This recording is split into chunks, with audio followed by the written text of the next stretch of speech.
peut faire. Allez, l'équipe sur plateau. Oh là là là là là, oh là là là là là là, quelle image! Et la joie du pistolero à l'arrivée.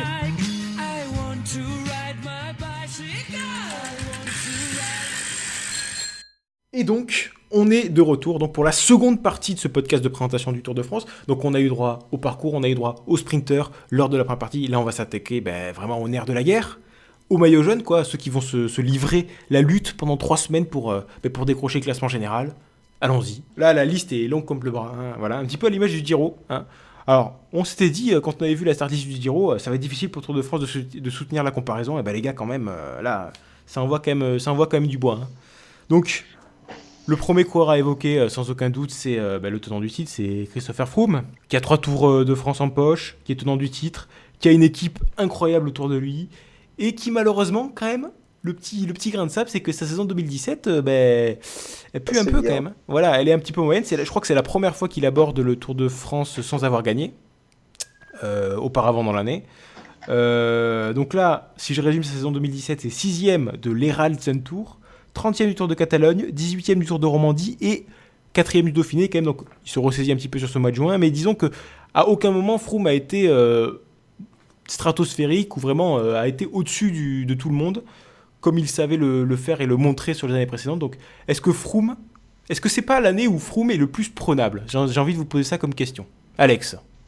Bizarrement, je pense que oui. Je pense que c'est vraiment l'année où Froome a été vraiment pas étincelant comme les années précédentes sur l'avant-tour. Et du coup, on a un ressenti que Froome est vraiment plus faible par rapport aux dernières années. Il a 32 ans. Bon, ça n'empêche pas Valverde d'être toujours au top niveau, mais c'est peut-être l'année où Froome est vraiment le moins au-dessus des autres. Donc je pense que c'est vraiment une année où des Quintana, Porte, Chaves vont pouvoir aller chercher Froome et le mettre en difficulté en montagne comparé aux autres années. Très bien. Je ne sais toujours pas qui est ce Chaves, hein, mais bon, c'est pas grave. Lucas, à ton avis sur Christopher Froome, est-ce que d'ailleurs son équipe serait pas un petit peu son salut ? Parce que s'il est un petit peu moins fort que les années précédentes, son équipe quand même c'est la Dream Team, quoi. Ah, c'est une armada, toujours comme chaque année, comme tu dis, et comme depuis que Sky gagne le Tour de France, ça va être compliqué de les manœuvrer. Après, Froome, c'est vrai que sur les résultats, même s'il était là sur le Dauphiné, l'étape avec le Mont du Chat, il finit devant. Donc il est toujours en forme. Il va être dans la lutte, quoi, ça c'est certain. Après, c'est vrai qu'il a l'air un peu moins fort. Franchement, ça m'a étonné de le voir aussi loin en Romandie. Donc ouais, pour moi, ça va être compliqué pour lui de gagner 3 fois d'affilée. Mais je pense quand même qu'il va le faire.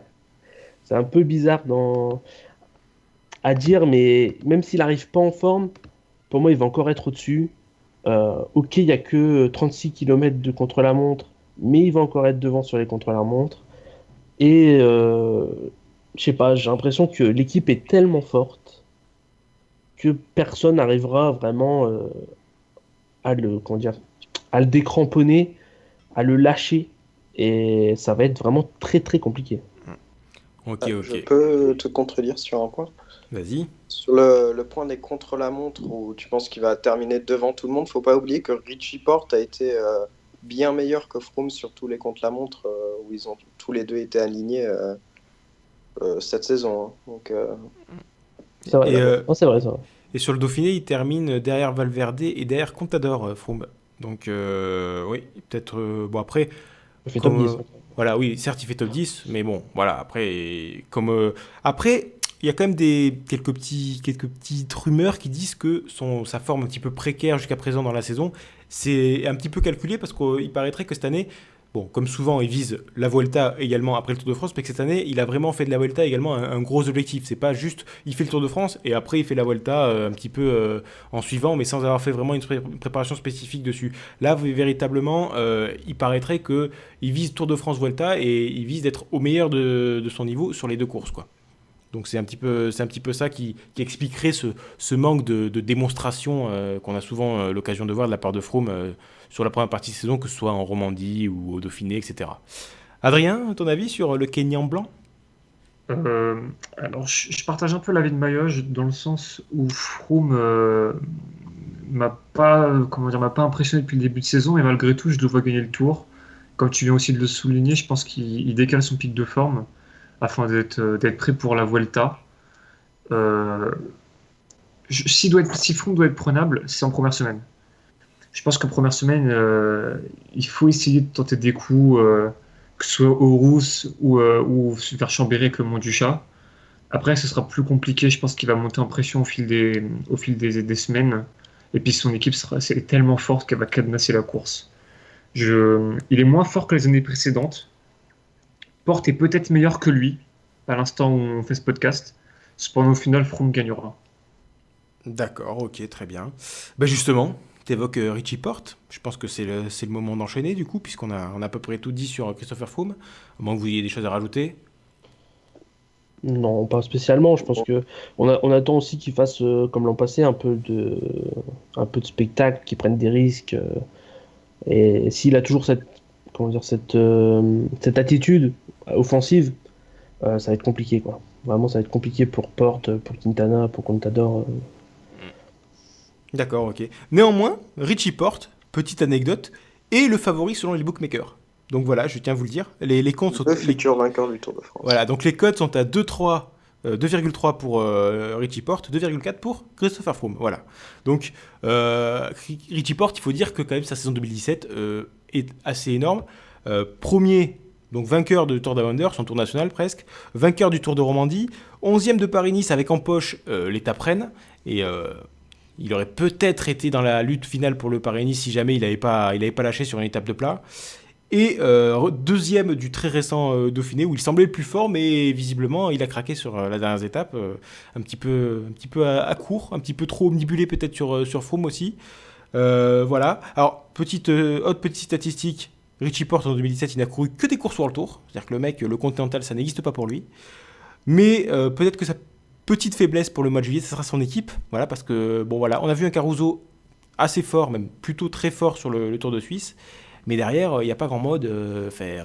Nicolas Roche, il fait un petit peu une saison blanche.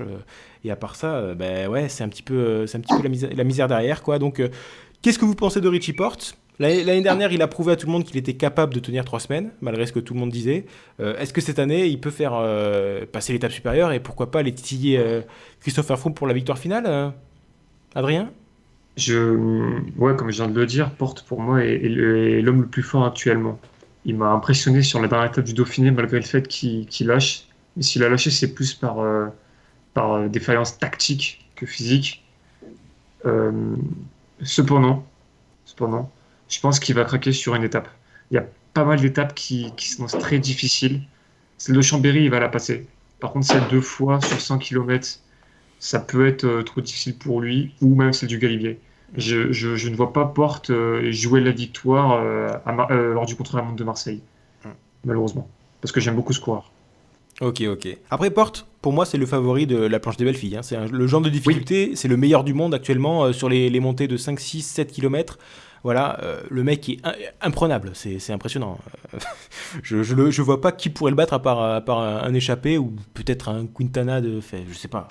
Enfin, et peut-être un coureur transalpin. Un coureur Sardes, suivez mon regard. On va en parler de ce coureur, il n'y a pas de souci. Richie Porte, en attendant, Lucas, ton avis sur le coureur australien ? Non, c'est le deuxième favori. D'après les bookmakers, c'est le premier. Pour moi, il est un peu derrière. Je mettrais un petit bémol sur son équipe, quand même. Ça va être très, très compliqué de suivre l'allure quand les Sky vont embrayer. Il n'y aura que Caruso. Puis comme tu disais, peut-être Nicolas Roche. Mais bon, je crois pas des masses. Il peut très vite se retrouver esselé, en fait, Richie Porte. Et on a vu que sur le Dauphiné, quand il est esselé et que tout le monde l'attaque, au bout d'un moment, il craque et il répond pas. Il va pas rechercher tout le monde. Et ça peut être un problème. Cependant, j'espère qu'il a quand même appris la leçon. Depuis, il a perdu quand même une belle course sur ça. En plus de se faire battre par Fuglsang au niveau de l'ego, je pense que il l'a un peu mal pris. Donc, je sais pas. À la fois, je le vois très fort, et en même temps, il y a quelques lacunes. Moi, je suis pas un grand fan de Richie Porte, hein, voilà, c'est comme ça. Mais je le vois sur le podium, évidemment. Enfin, là, s'il est pas sur le podium cette année, il gagnera jamais un grand tour, quoi. Ouais. Et en parlant de l'équipe, moi ce que je trouve impressionnant, c'est qu'il soit si peu entouré, alors que c'est vraiment son objectif de l'année. Je trouve limite que l'équipe qu'il y avait sur le Giro était presque plus forte en montagne. Où sont Manuel Senni, Van Garderen, ils étaient sur le Giro, donc oui, pourquoi pas. Mais voilà, à part Caruso, il a personne derrière. Il y avait Hermans aussi qui était sur le Giro, qui aurait pu être aussi un bon coureur pour l'aider. Mais Samuel Sanchez, il aurait pu être sur le Tour de France aussi, même si, à mon avis, c'est parce qu'il vise la Volta, et il sera sans doute leader là-bas. Même si Van Garderen a évoqué le fait de pourquoi pas la faire lui aussi. Donc moi, ce qui m'interroge quand même, c'est la composition de la BMC qui vraiment, il y avait moyen de faire bien mieux au départ de la saison autour de Richie Porte. Parce que là, pour la première semaine, c'est pas mal. Parce qu'il y a vraiment oui. des mecs comme De Marquis, Stéphane Kung, attention à Stéphane Kung d'ailleurs, et puis Mickey Cher. Van Avermaet aussi, en tant qu'équipier, Ouais. s'il joue pas la gagne, c'est le meilleur équipier du monde pour sait que- protéger Porte. Pardon. On sait que Richie Porte, c'est souvent dans les premières étapes où il perd bêtement 2 minutes ou 1 minute 30 et il se retrouve vite à jouer le top 5 au lieu de jouer la victoire. S'il arrive, après les rousses bien lancées sur le podium, hein, pourquoi pas, peut-être même en jeune, j'en sais rien. Mais s'il est vraiment bien placé, ouais, ce sera podium à la fin, à mon avis, hein. Il va pas craquer comme ça sur son plus gros objectif. Ok. Alex? Richie Porte, moi, c'est le coureur qui m'a le plus impressionné de tous les autres, par peut-être Quintana, mais dans une moindre mesure, sur son avant-tour avec des victoires à l'appel de très bonnes places un peu partout. Et j'en fais logiquement mon favori pour la victoire finale. 6 ans après Cadel Evans, voilà, le deuxième Australien à remporter le Tour. Je sens qu'il est supérieur à tout le monde sur les chronos, donc ça va être vraiment son fort, surtout sur le dernier chrono de Marseille qui devrait parfaitement lui convenir. Alors, petit bémol, c'est bien sûr son équipe qui va vraiment lui porter ça va être assez compliqué, mais je pense que avec l'expérience qu'il a acquis à la Sky, je pense qu'il connaît la tactique de la Sky, qu'il sait comment il fonctionne, et donc qui sait ce que la Sky va faire, et donc ce que son premier concurrent Christopher Froome va faire. Donc ça va être assez intéressant, surtout au niveau des étapes de montagne. Et Froome et Porte, le duel entre Froome et Porte dans les Alpes et dans les Pyrénées va être intéressant à suivre, même si je vois Porte en sortir vainqueur. Ok. Donc je remarque que beaucoup d'entre vous voient quand même ce Tour de France comme un duel Froome-Porte. Ça veut dire que vous éliminez de la lutte l'autre coureur qu'on va évoquer de suite, Nairo Quintana, qui reste quand même sur un échec sur le Giro, qui a avec lui aussi un équipier assez encombrant qui s'appelle Alejandro Valverde, qui se verrait bien lui aussi, pourquoi pas, terminer dans le top 5, voire mieux de ce Tour de France. Donc, Nairo Quintana, surtout la grande interrogation, c'est est-ce qu'il sera à son meilleur niveau après son échec ? Est-ce qu'il sera attaqué ? Voilà, aussi, mais est-ce qu'il sera à son meilleur niveau après son échec sur le Giro ? On sait que l'enchaînement Giro-Tour, c'est un truc que les coureurs ont tendance à plus trop faire parce qu'on sait que souvent on a un contre-coup sur le Tour de France. Mais Quintana, on sait que niveau endurance, c'est un des coureurs les plus exceptionnels du peloton. Donc on se dit que s'il y en a un qui peut encaisser cet enchaînement de Giro-Tour, c'est peut-être lui. Et d'après ce que j'ai lu, il y a son entraîneur qui a dit en interview récemment que sur ces dernières semaines, il affichait des performances purement physique, assez exceptionnel, c'était les meilleurs qu'il ait jamais fait de sa carrière. Donc, est-ce info ou intox, hein, on aura vite fait la réponse dès les premières pentes au mois de juillet. Mais en tout cas, il semblerait que Quintana, si on écoute son entraîneur, soit potentiellement capable de jouer justement la victoire sur le Tour de France. Et voilà, j'ai envie de vous entendre. Est-ce que d'après vous, il peut le faire également ? Donc, cette année, c'est vainqueur du Tour de Valence. c'est vainqueur du Tirreno, c'est deuxième du Tour des Asturies, et c'est donc deuxième du Giro. Et à ses côtés, il a quand même une sacrée bonne équipe, enfin, il a surtout un sacré bon équipier, mais est-ce que c'est vraiment un équipier? Il s'appelle Valverde, bon, qui lui, sa saison 2017, c'est exceptionnel, c'est Ruta del Sol, c'est Catalogne, c'est Pays Basque, c'est Flèche Wallonne, c'est Liège-Bastogne-Liège, tout ça dans la poche. Récemment, c'est 9e du Dauphiné et 2e de son championnat national. Donc voilà, en fait, je vous demande un package sur le duo de Movistar, Quintana-Valverde. Est-ce que ces coureurs vont attaquer? Est-ce qu'ils vont se mêler à la lutte finale? Lucas? Quintana, même si on l'a pas cité avant, pour moi, c'est une place sur le podium. C'est-à-dire que c'est un mec tellement régulier, tellement fort, que même s'il est un peu en dedans, il arrivera toujours à être parmi les meilleurs. Après, Valverde, il faudra voir son rôle. Parce que c'est jamais vraiment très clair, en fait. Alors, Valverde est toujours équipier de Quintana, mais quand il faut se mettre vraiment à la planche, il devient un co-leader. Donc là, c'est vraiment, il va falloir décider. Vu la tactique Movistar durant le Giro, j'ai un peu peur. J'ai l'impression que ça va encore être une belle arnaque, ça. Donc j'espère vraiment que Quintana sera au niveau pour qu'on ait une bataille exceptionnelle pour le maillot jaune. J'ai pas envie de voir quelqu'un qui a 3 minutes d'avance avant même les Pyrénées avant même les Pyrénées. Faut que Quintana soit au niveau pour qu'il y ait un beau Tour de France. Après, son Giro, il est pas si mal. Il gagne sur le Tirreno. Il fait une belle saison, quoi. Il est en forme. Il n'y a pas de raison de le voir échouer. D'accord, ok. Alex, ton avis sur Quintana et Valverde? Et est-ce que Quintana sera au son meilleur niveau sur le Tour? Parce que c'est quand même l'interrogation qu'on a. Quintana, c'est aussi une interrogation parce que je ne sais pas comment a-t-il géré la transition avec le Giro. Quel sera son état de forme sur le Tour? Est-ce qu'il a bien récupéré de son Giro? Est-ce qu'il pourra viser la victoire sur le Tour? Ou est-ce qu'il visera seulement le podium?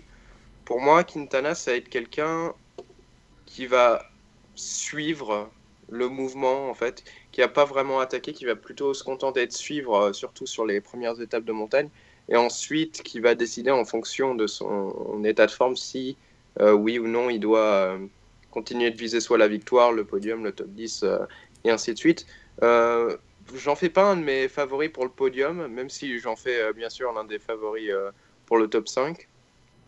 Je le vois pas aller vraiment à la lutte avec les meilleurs, mais on sait jamais, hein, il a une équipe très solide autour de lui, capable peut-être pas capable de concurrencer la Sky, mais capable en tout cas de poser des problèmes à la Sky. Après l'interrogation Valverde, c'est vrai que ça va être compliqué parce que chaque année il nous fait Valverde refuse de travailler pour Quintana et s'accroche tout le temps à Quintana. On voit le résultat, généralement Valverde termine une place en dessous de Quintana à chaque fois. Donc on verra, peut-être que si cette fois-ci, cette année, je pense que Valverde terminera devant Quintana du fait du doublé du retour qui a peut-être dû user un peu le Colombien un peu plus que l'Espagnol. Voilà. D'accord, ok. Et t'évoques effectivement son équipe, donc effectivement déjà ce qui est sûr, c'est qu'ils seront sans doute deux sur le final des étapes difficiles avec donc Quintana et Valverde, mais quand même derrière en fait c'est une équipe assez solide, mais c'est pas non plus la meilleure équipe qui aurait pu être, hein. Parce qu'on a Amador qui sort du Giro, un Giro qu'il a terminé complètement cramé. Je suis pas sûr qu'il soit forcément d'un énorme secours sur le Tour de France. Alors après, espérons qu'il ait bien récupéré, mais bon, le mystère domine là aussi. Ensuite, il y a Herrada, Castroviejo, ouais, ça rime pas trop mal, mais c'est pas exceptionnel. Et il y a Betancourt. Alors, bon, on a vu sur les Hammer séries que Betancourt il voltigeait, mais bon, c'est Betancourt, quoi. C'est-à-dire que le mec peut aussi terminer avant-dernier de l'étape qui suit. C'est Betancourt. C'est un facteur X, c'est pas une assurance Tour X. Assurance Tour X. Non, ça c'est dans Astérix. C'est pas une assurance Tour risque, Betancourt. Et quand je regarde l'effectif de la Movistar, on aurait pu voir un Ruben Fernandez, on aurait pu voir un Izaguirre, on aurait pu voir un Moreno, voir un Soler. Voilà, Soler surtout. Bon, même si peut-être qu'ils veulent le préserver parce qu'il est peut-être un petit peu jeune, je sais pas. Mais La Vuelta aussi. Voilà, c'est ça. Mais sur le papier, il y avait quand même moyen de rajouter 2-3 grimpeurs un petit peu meilleurs aux côtés de Valverde et Quintana, hein. Je sais pas vous, mais voilà quoi. Adrien Non, mais moi je pense que le duo Valverde-Quintana se suffit à lui-même. C'est vraiment le meilleur duo qui se fait, hein. Je regarde la start de la Sky. Même Froome Landa, Froome Henao, Froome Nieve, c'est moins fort que Quintana Valverde. Je suis pas sûr que Valverde ait besoin de quelqu'un d'autre que Quintana. Quintana n'a pas besoin de quelqu'un d'autre que Valverde. Ça suffit. Ils seront tous les deux prêts. Ils seront tous les deux là. Même Quintana jouera la victoire comme il le fait à chaque fois. Quand il finit depuis qu'il est chez Movistar, il n'y a que son premier grand tour en 2012 où il fait 36e. Sinon, il a tout le temps joué la victoire des grands tours auxquels il a participé. Il sera là. Et Lucas disait, il faut que Quintana soit au niveau pour avoir un beau Tour de France. Bah, j'ai envie de dire non. J'ai envie de dire justement, il faudrait qu'il soit pas au niveau pour attaquer. Parce que quand il est vraiment au niveau, bah, il suit et c'est un mouton, il fait rien. Donc non, moi j'aimerais bien qu'il soit un peu en deçà de ce qu'il montre habituellement pourquoi pas attaquer. Même si bon bah il y a Valverde, donc il n'aura pas de ski quoi qu'il arrive. Mais là les deux Movistar seront là. Comme d'habitude, ils nous feront rager et voilà. Bon, tu dis qu'il n'y a pas meilleur comme duo, mais le problème c'est qu'il n'y en a aucun des deux qui se met au service de l'autre. Du coup, ça réduit quand même vachement les possibilités Je suis tactiques pas d'avoir deux forcément mecs. d'accord avec ça, vous savez, parce que c'est l'étape de Pinot qui, en 2015 à l'Alpe d'Huez, il me semble que Valverde et Quintana font une team attack dans le col précédent, non? Alors moi, là- je me souviens surtout de Serpa qui est de Quintana. Oui, mais je crois que Valverde est le premier relais, il me semble, hein. Mais moi, j'ai déjà vu Valverde se mettre au service de Oui. Quintana, hein. Bien Ça sûr, marche. mais il pourrait le faire tellement plus souvent que ce qu'il C'est ça, fait, c'est ça. Ça arrive de temps en temps. Ah, Même mais il la- joue placé, il joue les points, hein. L'année dernière aussi, il avait tenté 2-3 offensives en essayant de déstabiliser le train Sky, mais il s'était déjà fait rattraper assez rapidement. Mais même, on sent que c'est pas qu'il met jamais toutes ses billes dedans, quoi. C'est ouais, je vais attaquer par là un petit peu pendant 30 secondes, on va voir ce que ça donne. Mais jamais c'est un mec qui va se mettre. Enfin, il y en a aucun des deux qui se met à plat ventre pour l'autre. C'est-à-dire qu'il joue trop la C'est pas sécurité une pour. Tarmac, t'as raison. Voilà, mais ils se mettent. Tous les deux, ils assurent leur passe au général plus que. En fait, ils visent tous les deux la placette, au lieu de que l'un des deux vise la victoire et que l'autre termine loin. C'est plus ça qu'on. Et d'ailleurs, c'est le reproche qu'on fait beaucoup au Movistar. Même si Quintana est pas si inoffensif que certains voudraient l'entendre, hein. Moi, je trouve que c'est plus les tactiques d'équipe aux côtés de Movistar qui sont parfois bizarres, plus que vraiment Quintana qui fait que suivre. Oui, c'est pas le plus offensif du monde, mais Quintana, c'est pas non fait. Quand il peut attaquer, il le fait quand même. On l'a vu sur Finalement, le. c'est vrai qui me font penser à Quintana Valverde, à deux frères qui couraient le tour il y a quelques années. On fait non, alors là, c'est niveau au-dessus les deux frères, hein, parce que sans Je déconner. parle pas des Chavanel, hein, attention. Oui, non, ouais. Ouais, Arnason. c'est ça. Ça doit être cela. Mais j'ai souvenir qu'on dit attendez Franck et que les deux ne faisaient pas forcément des très bonnes tactiques. Non, mais ne remue pas ces vieux souvenirs là, quand en 2009 on dit avec un Tour de France dans chaque cuisse et qu'il attendait son frère, mais c'est pas possible ça. Non, voilà. Et oui, dans le Ventoux, il se retourne, et oui. Non, mais, c'est jamais. Enfin, en 2009, il doit y avoir Andy Sheik doit mettre 5 minutes à tout le monde. Enfin, c'est pas possible. Enfin bref. 2009 ou 2011, je sais plus lequel est deux. Il y en a. Bon, bref. Non, c'est 2011. C'est l'année de la victoire de Evans où Oui, c'est ça. il doit cramer tout le monde 20 fois. Voilà. Mais Thomas Voeckler était tellement fort cette année-là que. Ça doit être ça. Du coup, on continue avec un côté un petit peu espagnol, puisqu'on va continuer avec Contador, qui cette année est abonné aux deuxième place. Hein, voilà, donc deuxième de la Ruta del Sol, deuxième de Paris-Nice, deuxième du Tour de Catalogne et deuxième du Tour du Pays Basque. Et Et récemment. troisième du tour. Voilà, ah, ça, c'est ton pronostic. Mmh. Récemment, 11e du Dauphiné. Voilà, bon, Contador qui ne gagne plus, hein, quand même. On avait fait un petit débat sur un podcast au début de l'année, après Paris-Nice, je crois. Est-ce que Contador gagnera encore une grande course dans sa carrière avant sa retraite? Je pense que la plupart des gens avaient répondu oui à cette question, si je me rappelle bien de mémoire. Mais là, les mois passent et finalement, on se rend compte qu'il est de moins en moins impressionnant. Ça reste un très bon coureur, mais on a l'impression qu'il fait plus partie du top niveau en matière de grimpeur. Alors, peut-être qu'il va nous faire mentir sur ce Tour de France. Justement, est-ce que vous pensez que c'est le cas ou pas, Lucas? Bah, il fait plus partie vraiment de ceux qu'on place sur la première marche le 23 juillet, mais en même temps, chaque année, j'ai l'impression qu'il annonce sa retraite en fin d'année, donc on se dit, bon, bah, c'est la fin, c'est fini, Contador, il va arrêter. Au final, il revient, là, je crois qu'il a re-signé... Ouais, il reste en 2018, normalement. Ah ouais, c'est sûr? C'est sûr, Alors ça moi, on m'a dit ça au début de l'année, et j'étais pas au courant. En plein milieu de notre podcast, on m'a dit non, il reste en 2018. Je confirme. Donc, voilà. C'est confirmé. Donc bon, voilà, j'ai l'impression qu'il est parti, maintenant qu'il est à la Trek, il a un plan Enfin, il a un plan. C'est pas une très bonne expression. Et attention. Il est dans une continuité, donc il va forcément être présent sur le tour. Il a une très très bonne équipe encore à côté de lui. Il faudra voir les gens qu'il a, quoi. Contador, est-ce qu'il aura de la malchance aussi au début? Ça fait quand même 8 ans qu'il a pas gagné le tour, quoi. Enfin, j'ai l'impression que ça fait beaucoup trop de temps pour revenir et gagner en 2017 comme ça. Ouais. Ça me semble compliqué, quoi. Surtout à 34-35 ans.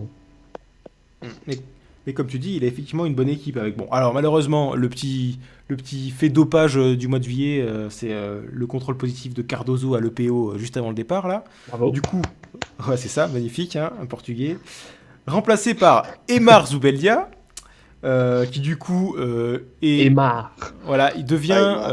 le vétéran du Tour de France cette année, je crois, parce qu'il a 40 ans C'est maintenant. Ça. Et donc Zubeldia, Pantano aussi, qui en début de saison Il nous avait fait un sprint dans équipier. le col de la Couillole, je crois. sur le Paris-Nice, c'est l'équipier de l'année. Enfin, il s'est mis à plat ventre quand on parlait justement de Valverde et Quintana qui se mettaient pas à plat ventre pour l'un pour l'autre.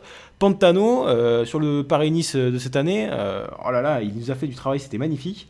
Il est là. Il y a Mollema également qui arrive après son Giro plutôt 7ème, pas trop mal. Et moi, je rajouterais aussi potentiellement dans les équipiers intéressants Feliné, qui est capable, qui passe partout. Même en montagne, il est capable, je pense, de bien dépanner. Du coup, voilà, effectivement. Et Gogol aussi, hein. C'est vraiment un bon coureur aussi. Gogol, Ah, Autrichien. Le jeune, il a 22 ans, je crois, ouais, effectivement. 22 ou 23 ans, effectivement. Donc voilà, une bonne équipe autour de lui, mais bon, voilà, peut-être des jambes qui sont plus les jambes de sa jeunesse, et du coup, peut-être qu'il sera un petit peu court pour jouer, même pas la victoire, je pense qu'il sera peut-être un petit peu court pour jouer le podium. Moi, je le vois plutôt dans les 5, je sais pas ce que vous en pensez, Adrien. Bah, moi, j'avais pas trop d'idées sur Contador, donc du coup, j'ai additionné toutes ses places dans les classements généraux cette année. J'ai divisé par son nombre de courses, ça me fait 5,66, donc du coup, je vise une 6ème place. Je sais pas trop. Moi, je pense qu'il peut gagner une Vuelta, mais alors le Tour, il a plus les jambes, il est flagada là. Même Bardet meilleur que lui, donc si Cardozo avait été présent, Contador aurait pu gagner le Tour. Malheureusement, Cardozo n'est pas là, il gagnera pas. Dommage. Du coup, par contre, ce qui veut dire que si justement il n'est pas en lutte pour la victoire finale, ça peut être justement un de ses animateurs à la Ravès, comme dit Alex. Du coup, pourquoi pas justement voir un En Contador. espagnol, ça se prononce comme ça. Donc, Traves. Non mais Chavez. du coup, un Contador potentiellement très offensif, et donc du coup, même s'il joue pas la victoire, un Tour de France plaisant de sa part, hein. Je sais pas ce que vous en pensez, Alex. Contador, je sens comme l'un des grands animateurs en montagne qui va faire sauter la poudrière. Je sais pas si ça se dit, enfin bon. En tout cas, il va la faire sauter. Et ça va être l'un de ceux qui va animer, je pense notamment à l'étape du Galibier qui est faite pour lui.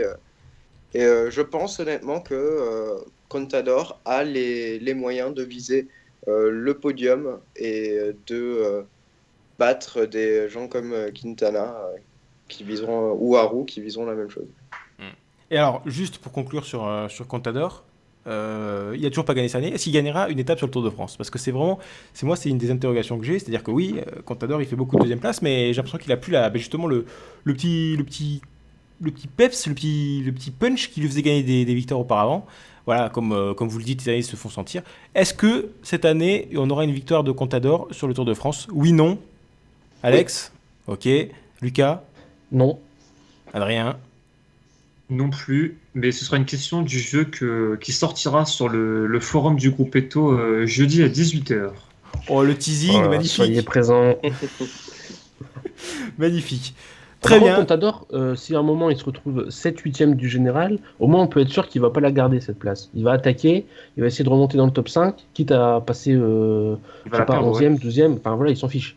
Il va faire la course. Et ça, c'est ce qui est bien au moins avec Alberto Contador. Très bien. Passons du coup à Cocorico. Attention, Lucas, je compte sur toi là pour me soutenir. Romain Bardet. Warren Barguil? Ah non. Non. Non, mais- Romain Bardet, donc, qui cette année en a pris un petit peu plein la gueule grâce à ses magnifiques interviews d'avant-course qui sont catastrophiques, on va pas se mentir. Mais bon, toujours est-il que Romain Bardet, cette saison, c'est pas forcément... il est en deçà de ses objectifs. Bon, 6e sur le Tour de Mans, 2e au Tour d'Abu Dhabi, 10e en Catalogne, 15e au Pays Basque, 6e de Liège-Bastogne-Liège, 6e du Dauphiné. Enfin bon, c'est clairement en deçà de ses temps de passage, j'ai envie de dire, et surtout en deçà des temps de passage que devrait avoir un mec qui a terminé second du Tour de France l'année dernière. Donc, est-ce que, à votre avis, le podium est encore une fois possible ? Parce qu'on va pas se mentir, l'année dernière, Non. il a terminé second parce qu'il a bien géré tactiquement, et puis il y a eu des circonstances de course, ça a été un Tour de France particulièrement, disons, attentiste. Du coup, les écarts étaient assez resserrés, du coup, un bon coup tactique, et hop, il est de suite remonté très très haut. Coup de folie. Voilà, c'est ça, le coup de folie. Est-ce que cette année, il peut refaire un podium sur le Tour de France ? C'est la vraie question que j'ai envie de poser. Et Lucas, je te donne la parole. Défends-moi, Romain. Eh bien, non. Non, il ne pourra pas faire de podium cette année. Enfin, je ne prédis pas l'avenir, hein, mais pour moi, non. C'est trop de monde, pas assez. Et il n'a pas fait une assez bonne saison. La seule chose qui pourrait me faire dire oui, c'est qu'il revient en forme sur le Dauphiné. Et vaut mieux ça que l'inverse. Vaut mieux qu'il ait eu un début de saison compliqué, une exclusion sur Paris-Nice ridicule. Catalogne, Pays Basque, il les a fait, c'était vraiment moyen.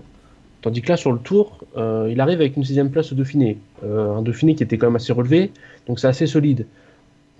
Par contre, 6e, c'est aussi sa place à Liège-Bastogne-Liège.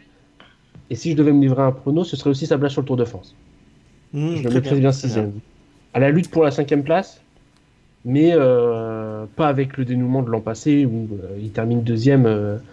Voilà, c'était magnifique pour lui, pour moi aussi, quoi. J'ai adoré, mais là, voilà, faut déjà qu'il vise un top 5. Je pense que lui non plus ne se voit pas sur la première marche. De toute façon, il a dit dans une interview, je sais plus où, il dit qu'il court pas pour gagner le Tour. Par Et contre, pour faire la meilleure performance. Oui, voilà, la meilleure performance. Et pour moi, un top 5, ce serait déjà une très bonne performance. D'accord, ok, très bien. Alex, ton avis sur Bardet ? Bardet qui d'ailleurs fait partie des coureurs qui vont être très contents qu'il y ait que 36 km de contre-la-montre cette année. Alors Bardet, il ne sera pas à la lutte pour la victoire, ni pour le top 3, ni pour le top 5. Il sera à la lutte pour la 9e place, je pense. Concernant Bardet, son début de saison était vraiment compliqué. Puis ensuite, un Tour de Catalogne bien raté, où il s'est vraiment troué. Il s'est un peu remis sur Liège-Bastogne-Liège. Je pensais qu'il allait revenir fort sur le Dauphiné et accrocher un top 5. En fait, pas du tout.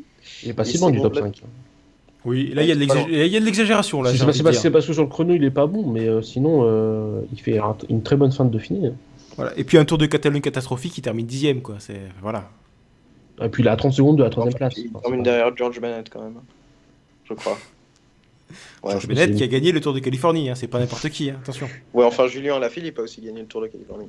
Bah, c'est pas n'importe qui. Ça parle mal là, attention, qu'est-ce qui se passe?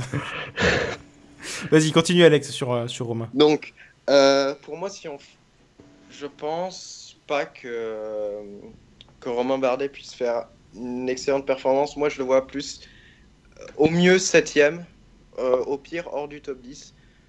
Bardet, c'est un gars que je vois peut-être faire quelque chose sur une longue échappée dans les Alpes. C'est un très bon grimpeur, hein, je ne nie pas ses qualités, mais je pense que sur des courses de côte, déjà comme la planche des Belles Filles par exemple, je le vois absolument pas rester avec les meilleurs, et surtout il va se prendre des tirs monumentaux sur les chronos, sur les 2 chronos qu'il y a. Donc pour moi, Bardet, à part si vraiment il fait un tour exceptionnel et il s'accroche avec les leaders, pour moi... Ouais, il va s'accrocher avec les leaders quand même. J'espère bien. Je trouve Alex, ouais. C'est dur parce que ok, il a pas fait un bon début de saison, mais enfin Bardet, il fait partie des cadors quand même. Hein. Je pense que alors les bookmakers, Théo, est-ce que t'as t'as la cote La cote pour le podium de Bardet est à 7. Ah ouais. Bon, c'est pas top. Mais... Ah, ça fait quand même partie. Je crois qu'il est 5 ou 6e, un truc comme ça. Mais bon. Ouais, je trouve que effectivement t'es très dur, Alex, avec Bardet. Surtout que Bardet, bon, même, surtout.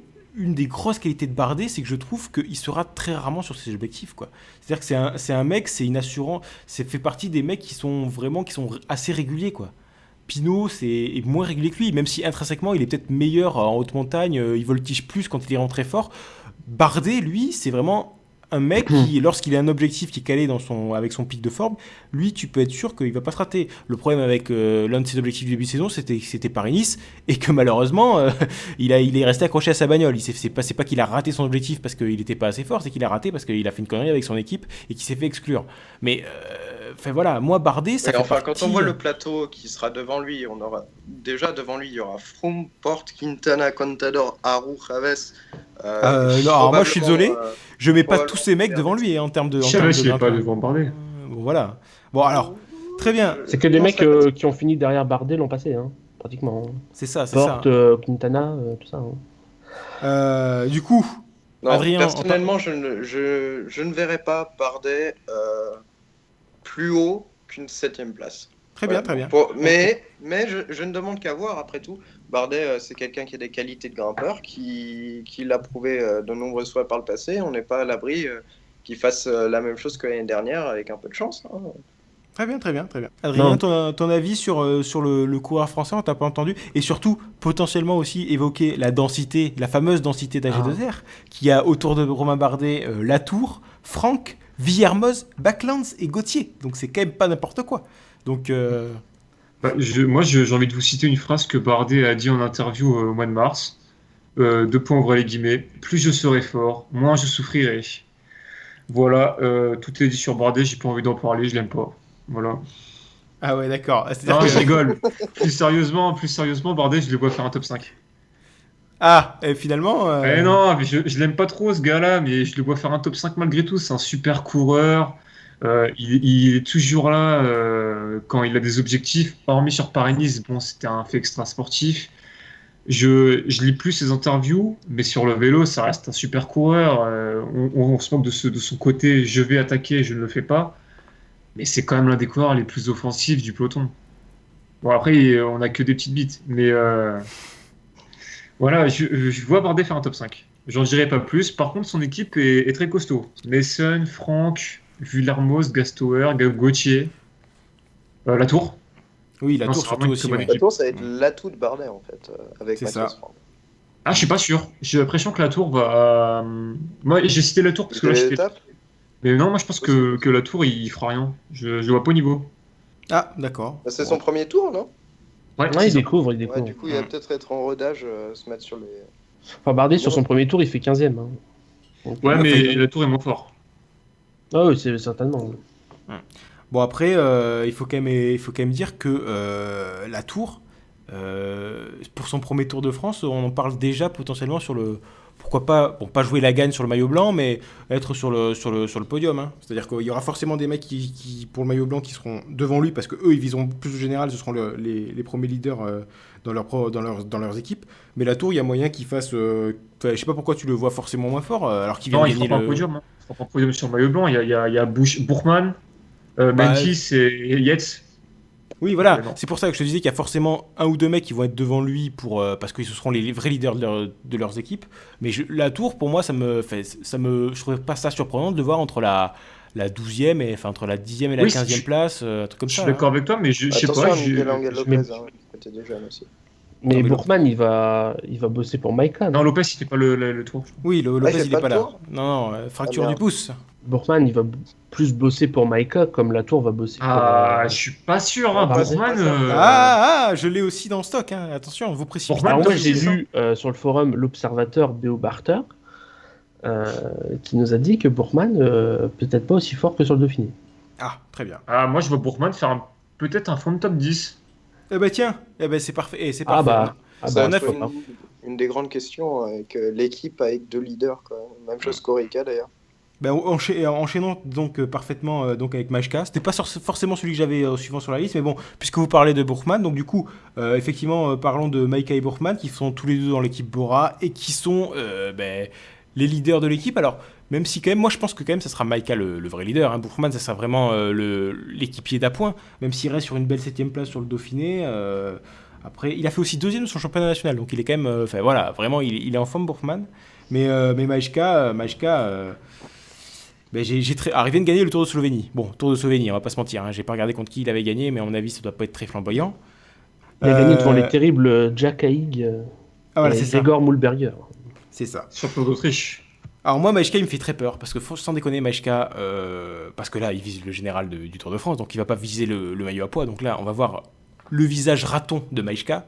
Ça peut être le cancer de ce Tour de France, hein, je vous le dis. Hein. Ça peut être le mec qui va attaquer 0 fois et qui va être toujours là et qui va terminer dans les 5 premiers au final. Hein. Moi, j'ai très très peur que ce soit ça, Maïchka. Hein. Je sais pas ce que vous en pensez, mais voilà. Hein. Ah, c'est un peu ce que je crains, ouais. Pour Maïka, qui pourtant, quand il attaque, peut être un super grimpeur. Là, je pense qu'il va se contenter de suivre. S'il a une opportunité, peut-être qu'il va en placer une, mais bon, il n'aura pas non plus 10 cartouches sur l'ensemble du Tour de France, donc il va faire attention. Il va être plutôt économe, à mon avis, pour avoir sa place au final. Ouais, c'est ce qu'on peut craindre. De toute façon, il va être à la lutte, comme on disait, avec les Fabio Aru, Dan Martin, Ouais, etc. Ouais. tout ça. Hein. Ouais, bah, Maïchka, c'est double face, quoi. Hein. C'est le mec qui est flamboyant quand il vise les étapes et qui, quand il vise le général, c'est un Ils sont cancer. beaucoup comme ça. Hein.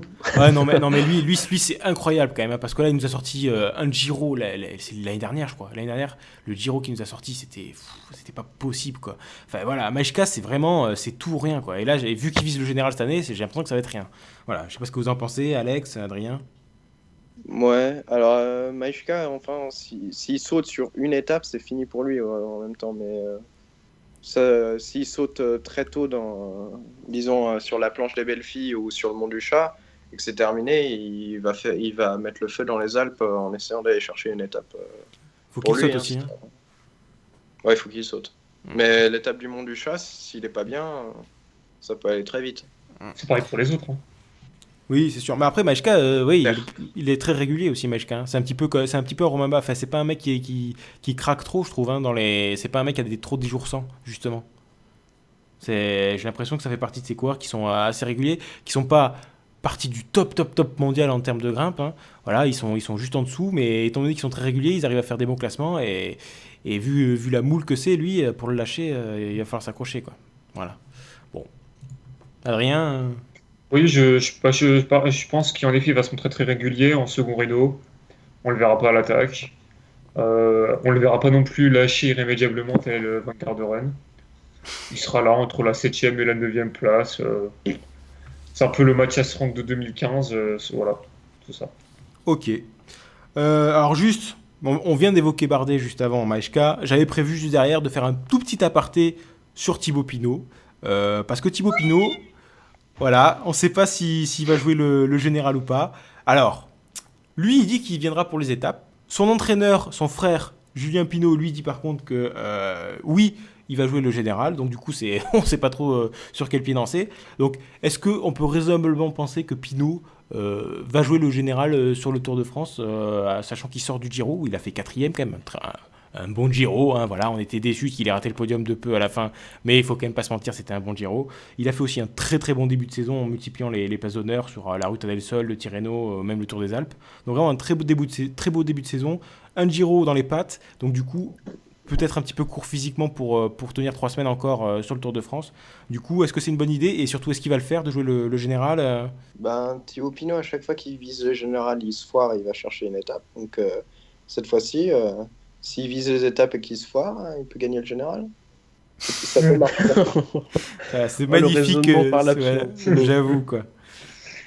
Et sinon, honnêtement, je pense que Thibaut Pinot devrait pas viser le général, surtout après avoir fait le Giro. Je trouve qu'il devrait se calmer un petit peu. Viser une étape, ce serait déjà énorme pour lui, et s'il peut empocher le maillot à poids, en plus, ce serait formidable. Honnêtement, là, c'est le seul Tour de France depuis très longtemps où Thibaut Pinot arrive sur le Tour vraiment sans pression. On n'attend pas grand-chose de lui. C'est l'occasion pour aller claquer une étape alors que qu'il sera libre de ses mouvements, quoi. Ok. Lucas ? Non, je pense qu'à mon avis, il va partir dans l'optique de suivre au maximum, en fonction de comment se passent les premières étapes, aussi son chrono, hein, qui va un peu montrer s'il est en forme ou pas. Il va suivre, s'il y a des cassures, on peut être sûr qu'il sera pas forcément devant, il va peut-être perdre un peu de temps, et au soir de la planche des belles filles, on verra vraiment s'il a quelque chose à jouer ou pas. Je pense que le mieux pour lui, et de toute façon c'est ce que il disait, et même ses coéquipiers, notamment Reichenbach, disaient le mieux pour lui, et ce qu'il espère faire, c'est gagner des étapes, au moins une, et on va avoir le maillot à poids. Parce que dans un CV, voilà, tu as gagné le maillot à poids du Tour de France. Déjà pour un Français, voilà, on est tous un peu fans du maillot à poids. On a commencé avec Jalabert, Virenque, tout ça, Anthony Charteau et tous les autres. Et donc, non, le maillot à poids, il est important pour les Français. Et voilà, pour lui, il repartirait pas sans rien.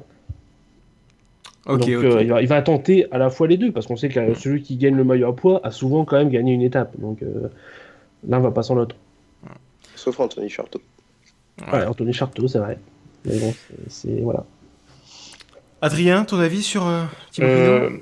Comme Lucas, je pense qu'il va tenter de suivre dans les premiers jours. Par contre, Lucas disait qu'il fera un point au soir de la planche des belles-filles. Moi, je pense que sur la planche des belles-filles, il va perdre du temps, logiquement, parce que c'est pas son effort de prédilection, mais qu'il fera vraiment un point au soir de l'étape de Chambéry. S'il est encore dans le coup, il s'accrochera. Dans les Pyrénées, s'il est encore dans le coup après les Pyrénées, il s'accrochera. Ça va être ça pendant 3 semaines, je pense. Sur un malentendu, il fera peut-être un top 10. Je le vois difficilement faire mieux qu'un top 10. Alors du coup, est-ce que ça vaut le coup de s'accrocher pour un top 10 ou est-ce qu'il faut attraper une étape ? Je sais pas. Je sais pas trop parce que... Et après, il faut regarder la configuration des étapes. Je le vois pas forcément briller sur les étapes qui arrivent en descente. Les seules étapes qui pourraient lui convenir, c'est Péragude, qui arrive assez rapidement quand même, et les Zohar en fin de tour, mais les Zohar, vu le format de la course, je la vois plus pour un favori. Donc ça va être un tour particulier pour Pinot. Je pense qu'il va jouer les poids, mais les poids après, Anthony Charteau a gagné le maillot à poids, donc à partir de là, n'importe qui peut le gagner. Ce sera pas une performance exceptionnelle non plus. Il en prend plein la gueule, le Charteau, là.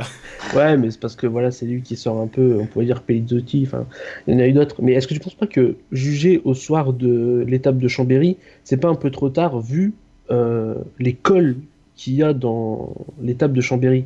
Je trouve que ce serait un peu bête de suivre s'il est déjà un peu largué au classement. Enfin, largué, c'est-à-dire à 2 minutes, 3 minutes par exemple, ce serait déjà beaucoup. Est-ce qu'il ferait pas mieux d'accentuer ce retard pour partir en échappée, passer en tête sur les 3, parce qu'il y a 3 cols hors catégorie, il me semble. Oui, c'est ça. Ouais, c'est ça. Donc passer en tête au sommet des 3, ou au moins au sommet des 2 premiers, et peut-être attraper dans le 3e en fonction de la course des leaders, plutôt que de voir et d'essayer de suivre les favoris dans ce début d'étape. Je sais pas, parce qu'il a tout intérêt à être au devant avec les favoris les plus forts sur l'étape des routes. Qui peut prétendre gagner, c'est chez lui, ça va être une arrivée en petit comité avec pas mal de favoris, il a une pointe de vitesse. Je sais pas trop s'il aura assez de retard au départ de Nantua, et si c'est intelligent d'avoir du retard et de faire l'échappée sur ce genre d'étape. Je sais pas, c'est une si belle étape, est-ce qu'il vaut mieux faire passer en tête de 2 à 3 hors catégorie, ce qui est même pas sûr, et ne pas jouer la victoire au final, ou... C'est assez compliqué. Ça dépendra, enfin de toute façon c'est très compliqué. Après c'est une étape qui part avec un col directement, donc pour s'échapper c'est quand même plus simple. Après ça dépendra de la course des leaders, parce qu'on peut imaginer qu'il passe en tête des 2 premiers, il est pas loin de passer en tête du 3e, il peut très vite avoir sa victoire d'étape aussi. Donc voilà, ce sera une étape je pense clé pour lui pour déterminer ses objectifs. Ok, très bien. Bon, ben voilà, le Capino, on est un petit peu partagé sur les décisions qu'il va prendre, mais on peut quand même se dire que, je sais pas, un fond de top 10, ça serait quand même pas ouf. Il faut vraiment un maillot à poids et une victoire, ça serait déjà beaucoup mieux pour lui. Je préfère le maillot à poids en top 10 perso. Donc voilà. Puis réalistiquement, après un Giro aussi exceptionnel au niveau de la difficulté que celui qu'on a eu cette année, même s'il décide de viser le général, en 3e semaine, il risque d'être un petit peu cramé, plus rapidement que les autres, Parce que même si ça fait 5 semaines de récupération entre Giro et Tour, vu le menu qu'il y avait au Giro cette année, ça m'étonnerait que s'il vise le général, il n'ait pas des craquantes au cours de sa quête, pour le top 10, malheureusement. Malheureusement.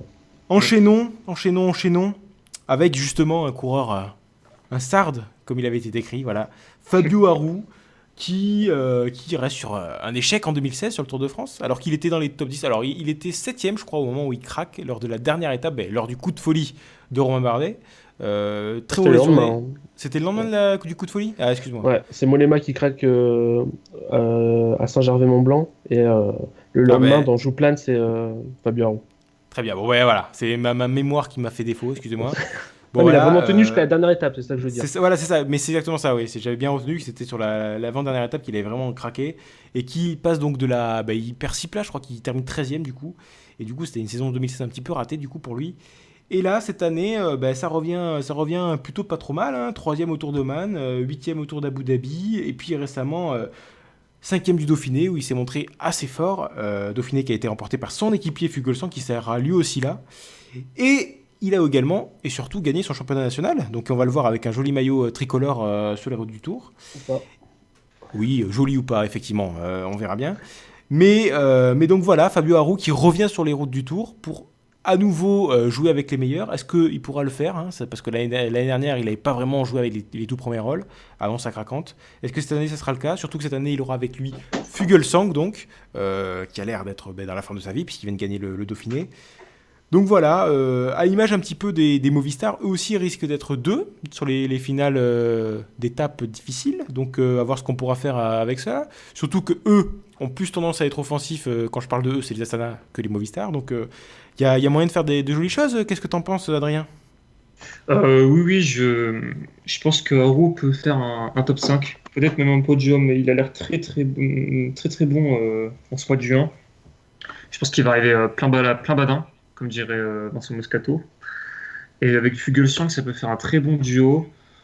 Après, c'est pas un coureur que j'apprécie outre mesure. Je rejoins un peu buomaniaque à son sujet. Mais il devrait être là et il ne devrait pas avoir de craquante, contrairement à l'année dernière. D'accord, ok. Et Fuglsang, lui aussi fort qu'en juin sur le mois de juillet? Parce que c'est Je quand suis même pas sûr, hein. un sacré... Si il affiche la même forme que sur le Dauphiné, ça peut être un sacré élément en faveur de Haru pour la quête de son top 5. Hein. Il n'y a pas à en douter, quoi. Je suis pas sûr pour Fuglsang. J'ai l'impression qu'il a eu un pic de forme très avancé parce qu'il était vraiment impressionnant au début juin, enfin à mi-juin. Je pense qu'il va un peu peiner en troisième semaine de Tour parce qu'il était vraiment vraiment impressionnant contrairement aux autres coureurs. Il a fait une Talinski, quoi. Peut-être, ou comment il s'appelait ce Slovène? Brajkovic Brajkovic, aussi. ouais. Ok, Lucas, ton avis sur les Astana? Non, j'aime bien le duo en fait. J'ai bien aimé ce qu'ils ont fait sur le Dauphiné. Même tactiquement, c'était pas mal, je trouvais. L'étape du Mont du Chat où vraiment ils étaient au-dessus avec la victoire de Fuglsang. Sur le papier, vu leurs résultats sur le Dauphiné, on pourrait mettre ce duo au même niveau que Quintana-Valverde finalement. Sur leurs résultats, hein, pas sur le potentiel. Après, ouais, je pense que ça va très vite. Ils vont très vite choisir un leader, et contrairement à la Movistar, et l'autre va bosser pour lui, quoi. Ils vont pas tenir à 2 leaders comme ça durant l'ensemble du tour. Donc Fabio Aru, moi je le vois bien dans le top 5. Ça reste un vainqueur de grand tour, hein, il n'y en a pas non plus tant que ça au départ. Donc Fabio Aru, je le vois top 5 devant Romain Bardet, à peu près voilà, à la bagarre, quoi. La bagarre, et peut-être un jour un peu moins bien, ce qui va lui faire perdre trop de temps pour espérer déjà la victoire et peut-être même le podium. Ok. Alex, sur Haru et Fuglsang, les mecs d'Astana, t'avais quelque chose à dire ou pas? Pas forcément. Haru, c'est pas un coureur que j'affectionne particulièrement, c'est le moins qu'on puisse dire. C'est le cas de beaucoup de monde, j'ai l'impression. Hein. Ouais. Non, je préfère plutôt Fuglsang qui m'avait bien impressionné lors du Dauphiné. Après, ça va être la bataille pour savoir qui va craquer en premier et qui sera le leader de l'équipe, parce que je les vois pas vraiment cohabiter ensemble, notamment après ce qu'on avait sur le Dauphiné. Voilà. J'espère que Fuglsang saura se montrer un peu meilleur que l'Italien. Ok, très bien. Du coup, on va pouvoir enchaîner avec un petit Colombien. Chavez, les versions de prononciation divergent, mais bon voilà, comment on dit sans déconner? Moi je dis Chavez. Hein. Ah, Chavez. Chavez, non? Chavez, le CH en espagnol, c'est J. Non, le R, c'est le J, non? Le J, ouais. C'est Rojas Chavez, je sais pas. Du coup, le petit Colombien qui revient vraiment quasiment à la compétition. On l'a vu sur le Dauphiné, mais bon, il jouait pas du derrière avec les meilleurs parce que il faut se souvenir que Chavez. Alors qu'est-ce qu'il a eu? Il a eu une blessure, lui. Il avait plus couru au moment du Dauphiné depuis l'Herald Tour, donc ça datait quand même. D'ailleurs, Herald Tour, il avait pris la 9e place, juste après sa 2e place sur le Tour Down Under. Donc voilà, il avait fait de belles petites performances dans l'hémisphère sud, puis depuis, c'était un petit peu en repos. Et là, il revient pour le Tour de France, même si la crainte qu'on a, c'est qu'il soit pas à son meilleur niveau, parce que comme je viens de le dire, il ressort d'une blessure. Alors, confirmez-moi ça, je sais plus quel problème il avait eu, sincèrement, Chavez, pourquoi on l'avait plus vu pendant plusieurs mois. Je crois que c'est une blessure, mais il faudra que vous me confirmiez ça. Mais donc voilà, Chavez qui risque d'être un petit peu à court de forme, donc peut-être que les premières étapes difficiles risquent de lui être un petit peu fatales pour le classement général. Moi, j'espère que non, sincèrement, parce que Chavez... Voilà, Orica a Kreuziger derrière. Oui, après pourquoi pas. Et même elle a aussi Simon Yates qui a fait 6e de la dernière Vuelta. Donc il y a quand même du leader de remplacement, mais Chavez, on aimerait tout ce qui... Enfin, je parle en tout cas, je pense qu'on aimerait tout ce qu'il arrive à tenir, parce que Chavez, c'est un petit peu le cycliste idéal en montagne, parce que c'est vraiment un mec ultra offensif et qui a pas peur, justement, un petit peu à l'image de ce que peut faire un Contador, qui a pas peur de perdre sa place au général, quitte à attaquer pour justement viser plus haut qu'un simple top 5, etc. Donc Chavez, ça peut être un des vrais animateurs de ce Tour de France. Donc je ne sais pas ce que vous en pensez. Est-ce qu'il arrivera à faire un bon classement général malgré ses problèmes cette année, Adrien? Chavez, il avait une blessure au genou en début d'année. Je suis pas sûr qu'il soit mentalement en forme pour jouer le général, parce que je viens de m'apercevoir que son père, Hugo Chavez, était mort il y a quelques années. Je n'étais pas au courant. Oh la tristesse. Oh, putain. Oh là là là là. Non, plus sérieux. Non, plus sérieusement, je le vois un peu je le vois pas au niveau pour jouer le général avec sa blessure de début d'année. Peut-être là pour des étapes et encore, j'ai bien peur que. Je sais plus qui disait hier qu'il allait arrêter sa progression après 3 grands tours réussis. Mais je suis d'accord avec cet avis. S'il arrive sur le Tour de France avec le même niveau qu'il avait l'année dernière sur le Giro et sur la Vuelta, c'est-à-dire son vrai top niveau, malheureusement peut-être celui qu'on ne verra pas en juillet, est-ce qu'il y a quand même moyen qu'il vise une bonne place au général? Bon, même si ça reste le Giro et la Vuelta et qu'on dit régulièrement que c'est des courses un petit peu moins difficiles en termes de concurrence que le Tour de France, c'est totalement vrai, mais un top 5 enfin 2 podiums sur le Giro et la Vuelta, ça vaut quoi sur le Tour de France potentiellement? Un top 10? Un podium. Top 10? Un podium. Ah oui, carrément. Donc tu mets quasiment un podium sur la Vuelta. Un podium du Giro, quand on voit la start list du Giro, ça équivaut presque à un podium sur le Tour. Ouais, c'était la start list l'an passé, c'était pas non plus. Ouais, c'était pas la même. Est-ce que tu mettrais Steven Kruijswijk sur le podium du Tour de France, quoi? Ça, oui, c'est vrai. Bah non, alors. Ouais, tu fais beaucoup de revirements dans ce podcast, Adrien. Hein. Du coup, je dirais que c'est un top 5, parce que Chavez, voilà, il y a une continuité. Donc vraiment, on peut espérer le voir devant. Mais bon, il y a quand même Kreuziger qui va l'épauler. Simon Yates, je sais pas trop ce qu'ils vont en faire, la cohabitation avec Simon Yates. Tout partir pour les victoires d'étape, peut-être. Je pense que Simon Yates, c'est peut-être plus la roue de secours, je sais pas du tout. Après, Simon Yates, il va se prendre une banderole de la flamme rouge dans la gueule, il va arrêter. Ouais, hein. c'est ça. Ouais. Après, l'année dernière. Oui, c'est ça. La chance, c'est que entre les deux frères Yates, il y en a un qui est un peu un suiveur, c'est Adam, je crois, et Simon, c'est le mec qui est plutôt offensif, si je me trompe pas. Oui, c'est celui-là, parce que Simon Yates, c'est celui qui a gagné son étape sur le Paris-Nice cette année, non? Oui, c'est ça. Donc c'est bien celui-là qui a... Putain, je l'ai confondu. C'est à Fayence, non? À Fayence, c'est ça, ouais. C'est bien celui-là qui est plutôt offensif, ouais, donc voilà. Donc pourquoi pas, effectivement, des victoires d'étape avec Simon Yates. Mais Simon Yates, à mon avis, étant donné l'inconnu vis-à-vis de la forme de Chavez, vu sa blessure, ça m'étonnerait qu'il mise tout sur lui. Hein. À mon avis, Yates, il va être gardé bien au chaud en attendant de voir ce que vaut vraiment Chavez, quoi. Hein. Ça va être, comme je dis, ça va être la roue de secours, quoi. Voilà. Chavez, je le sens plutôt sur les victoires d'étape, sur de grosses étapes de montagne, plutôt qu'autre chose. Je vois plutôt Kreuziger qui est la valeur sûre pour un top 10 au général. Enfin, Kreuziger, ces dernières années, quand même, je n'ai pas l'impression que sur les tours de 3 semaines, il soit très impressionnant. C'est devenu un très très bon équipier, mais après... Oui, Kreuziger, il est plus au niveau. Il fait top 10 l'an passé, mais en profitant d'une belle tactique de course, on va dire. Ah oui, j'avoue, 10e. Ouais, pas mal. Ok. Bon, Ouais. voilà. Des choses à dire sur Chavez Alors, qui croit en Chavez pour le général? On va faire vite fait un petit tour de table parce que là, c'était un petit peu confus. Qui croit que Chavez retrouve son niveau après sa blessure et arrive sur le Tour de France et est capable de faire une bonne place au général? Adrien, oui, non? Non. Alex? Oui. Lucas? Oui, si le top 5 c'est une bonne place. Ah bah oui, top Ah 5, oui, c'est une bonne place. Oui, c'est une bonne place. Pour Ce Chavez, sera la lutte. ça... Pour moi, il sera la lutte. Ouais. D'accord, très bien, très bien. Moi, j'ai envie d'y croire, hein, sincèrement, parce que déjà parce que je l'ai sur Rival Manager, et puis, mais puis parce que je pense que c'est un coureur que à peu près tout le monde apprécie de par son tempérament, hein, bon voilà. Mais effectivement, j'ai quand même quelques doutes parce que c'est quand même c'est le Tour de France, donc c'est la course la plus difficile, enfin, celle où il y a la concurrence qui est la plus élevée de toute l'année, et il ressort d'une blessure. Enfin, j'ai quand même des doutes sur le fait qu'il arrive à retrouver. À mon avis, il ne sera pas au même niveau que ce qu'il avait affiché l'année dernière sur le Giro et sur la Vuelta. Donc, moi, je pense qu'effectivement, pourquoi pas Yates pour le général.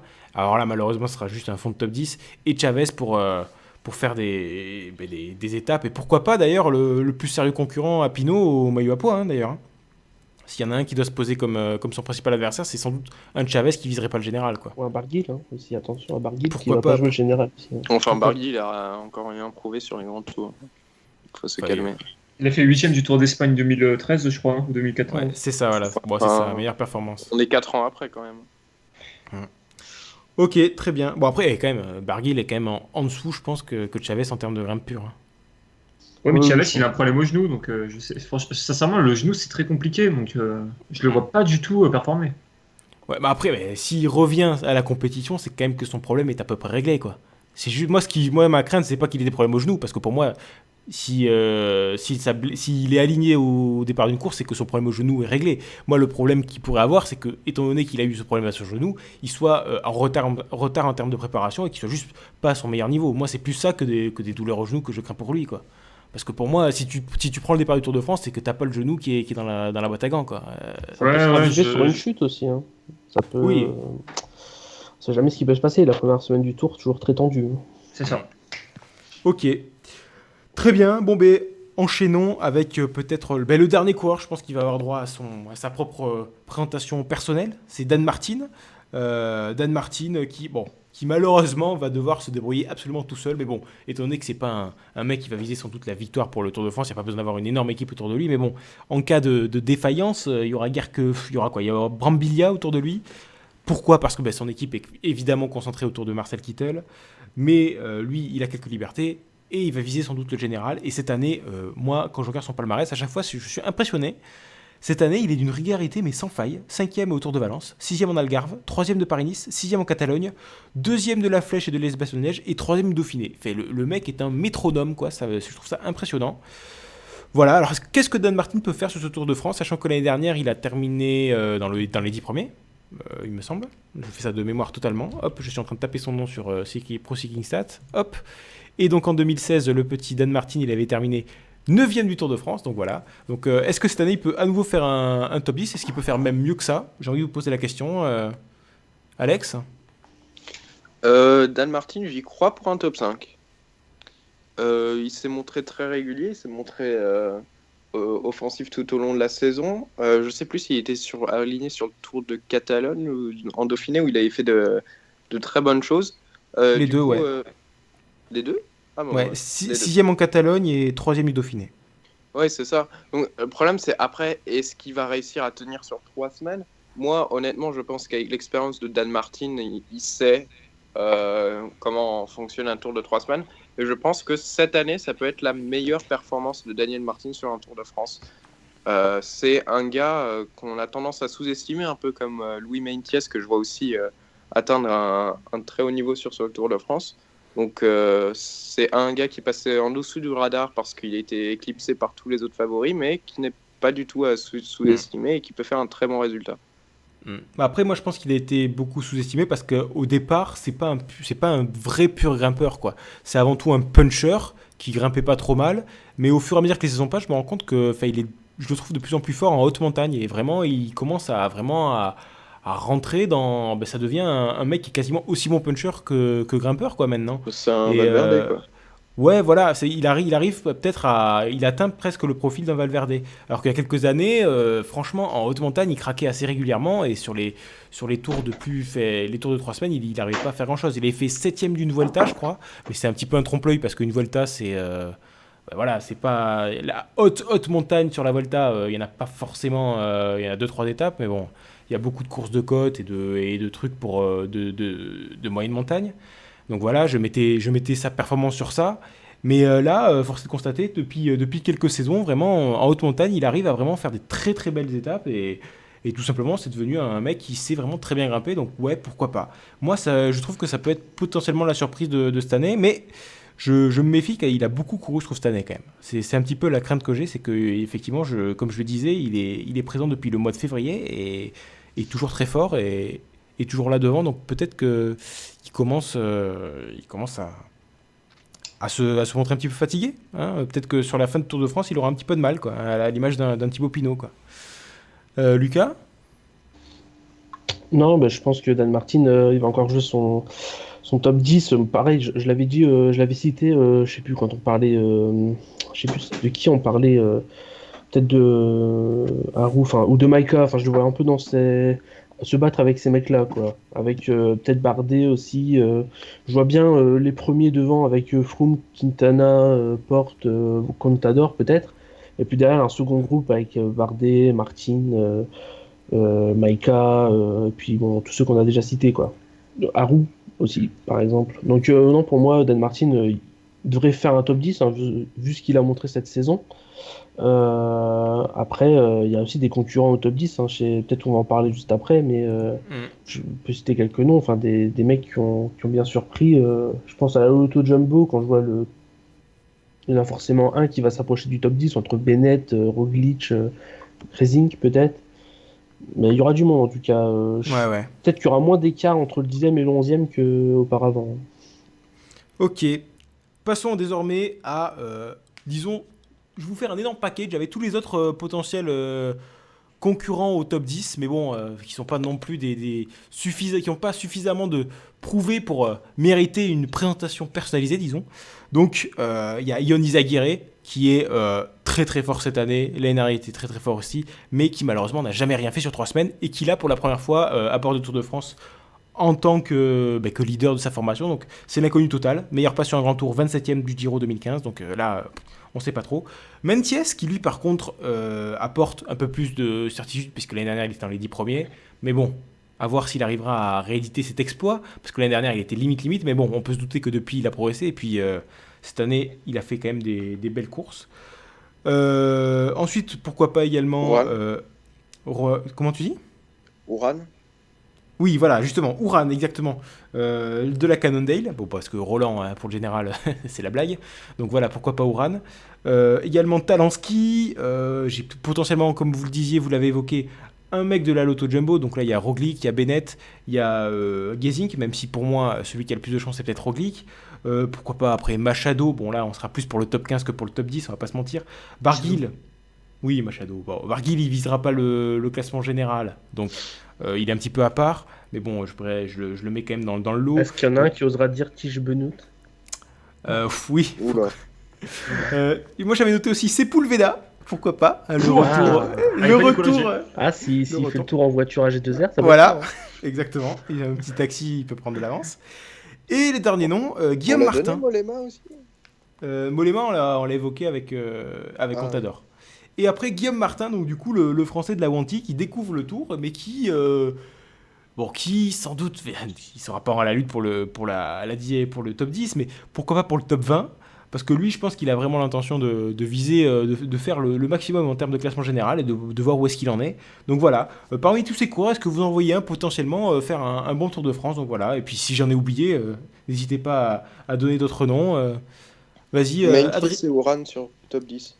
Ok, bon, très bien, alors voilà. Commence, donc Mentiès et Uran ? Ouais, Mentiès, Uran, top 10. Uran, c'est un peu une valeur sûre. Je pense qu'il fera pas un haut top 10, il fera le fond de top 10, 9e ou 10e. C'est sûr que ça va se battre pour justement ces places 8, 9, 10. On ne sait pas vraiment qui sera où Uran, je pense que c'est une valeur sûre en montagne. Ça peut très bien faire le job puisque Pierre Roland ne fera rien en montagne. Et Luis Mentiès, que je vois arriver gros comme une montagne et Raison. qui confirmera le top 10 de l'année précédente. Voilà. Ouais. Bon, après, Uran, j'ai envie de dire que c'était une valeur sûre il y a 3 ans. Parce que depuis, justement, en montagne, j'ai trouvé qu'il a pas mal régressé. Il a enchaîné deux Giro, 2 fois deuxième, et depuis, il a un petit peu plus de mal à retrouver son vrai niveau. Même si cette année, on l'a quand même vu sur les étapes reines des grandes courses qu'il a fait, que ce soit sur le Tirreno, sur le... Quelle autre course? Je crois qu'il y a une autre course où il a été également plutôt fort sur l'étape de haute montagne. Donc Uran a l'air de bien revenir, effectivement, mais la valeur sûre, je tempère un petit peu ça. Et puis Mentiès, ouais, effectivement, pourquoi pas. Surtout que Mentiès, il a l'habitude de faire des saisons à coups d'éclat, quoi. C'est un mec qui va être très très fort sur une course ou deux dans la saison, mais qui va pas être ultra régulier, quoi. Et là, sur le Tour de France, on peut se dire que ça peut être une de ses courses. Surtout qu'il reste sur une 8e place sur le Dauphiné. Donc ouais, pourquoi pas Mentiès à surveiller. Il peut jouer le maillot blanc, Mentiès, hein, non? Oui, bah, c'est un des Donc gros ouais, favoris. ça sera à la lutte. Le grand favori, le maillot Et ça blanc. pourrait faire un top 10, ouais. C'est plutôt bien vu. Adrien, est-ce que tu as, Euh, parmi cette liste de coureurs, est-ce qu'il y en a un ou deux qui t'inspirent? Oui, bah, Louis Mentis, pareil, je le vois un top 10, mais pas un fond de top 10. Hein. Je le vois faire un vrai top 10 où on le voit avec les meilleurs. Rappelez-vous du dernier Tour de France, il était souvent en fin de groupe et il remontait les morts les uns après les autres. C'est marrant, mais je le vois bien rivaliser avec le top 5. Il m'impressionne vraiment. Après, j'ai envie de citer Peric Kemener, 6e du Rhône-Alpes Tour, donc pourquoi pas. Ça, c'est pour faire plaisir à Bulot qui Ouais, survole cette puis bah, c'est épreuve. pour Bernaudo aussi. Hein, Ouais, le salut de Direct Energy passe par Peric Kemener, d'accord. Exactement. Non, plus sérieusement. Et Uran, pareil que Alex, je vois bien. Uran, il a bien préparé son affaire. Là, je sens bien, peut-être pas un top 10, peut-être un top 15, mais il ira chercher son étape. Peut-être même les poids. D'accord, ok. Ok, bah, je Surtout vois qu'il y Pierre a... Roland, les poids, pour le coup, dans l'équipe Cannondale. Non, parce que Uran est plus intelligent tactiquement que Roland. Roland va jouer les étapes en ayant fait du Giro. Je suis pas sûr que Roland puisse jouer les poids. Ouais. C'est sûr, c'est sûr. Bon, je vois déjà que vous êtes tous les deux sur Uran et Mentiès, hein, donc au moins... Kemener. Oui, donc... Bon, les deux, vous en avez au moins deux en commun. Attention, donc ceux-là Daniel Navarro aussi. Hein. seront aussi à Non, surveiller. ouais, alors Navarro, j'aime bien qu'on joue à un jeu. Sur quelle étape se casse-t-il la clavicule? Ah, Ah, ça, c'est pas beau, ça. Non, c'est pas beau, tu vois. ça, c'est méchant, c'est méchant. C'est le nouveau Moncoutier de Cofidis. Ok, Lucas, je te laisse la main pour un autre Bah, coureur, comme je le peut-être. disais tout à l'heure, je voyais bien un loto de Jumbo aller dans les 10. Donc, s'il y en a un, ce sera forcément soit Racing, soit Bennett. Encore que Bennett, bon, j'y crois pas trop. Mais je vois plutôt Primoz Roglic, en fait. Primoz Roglic qui est hyper impressionnant depuis le début de saison. Qui est un ancien sauteur à ski, hein, il faut le savoir. Qui a été, je crois qu'il gagne, alors je sais plus, c'est peut-être En Algarve. la Volta à Algarve, ouais. Ouais. Il gagne en Algarve, il fait top 5 au Tirreno. Ouais, mais même, et, il fait top... il fait top 5 partout, en fait. Donc, Au Pays Basque aussi, en Romandie. Hein. Enfin, le mec est partout. Hein. non, il est vraiment super bon. Très bon en chrono, donc attention, il pourrait être très très bien placé rapidement. Et pourquoi pas en jaune? Ça aussi, vu qu'il a déjà gagné de nombreux prologues, ça pourrait être la bonne pioche. Donc ouais, Primoz Roglic, moi je le verrais bien dans le top 10 au final. Alors on l'a jamais vu sur 3 semaines, donc c'est un petit risque un peu quand même. Racing qui a des fois plus de... Comment dire? On pourrait plus facilement parier sur De référence. Racing, ouais, plus de références, voilà, merci. Et donc que sur Roglic, mais ouais, le Slovène, ce serait pas mal, je trouve, qui termine dans le top 10.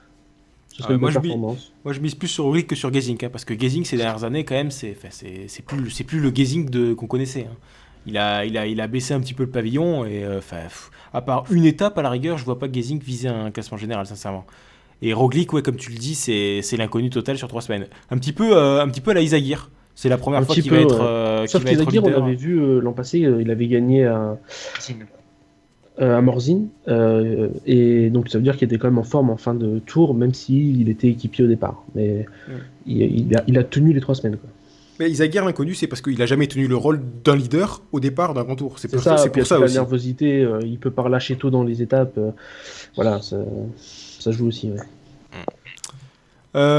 Ok, bon, ben d'autres noms à citer. On a fait personne parle de Talansky, je remarque. Donc le monde a laissé tomber Talansky. Talansky, ouais, même sur le Dauphiné, bon, il s'est Oscar. montré, mais il n'a pas fait de gros résultats non plus. Hein.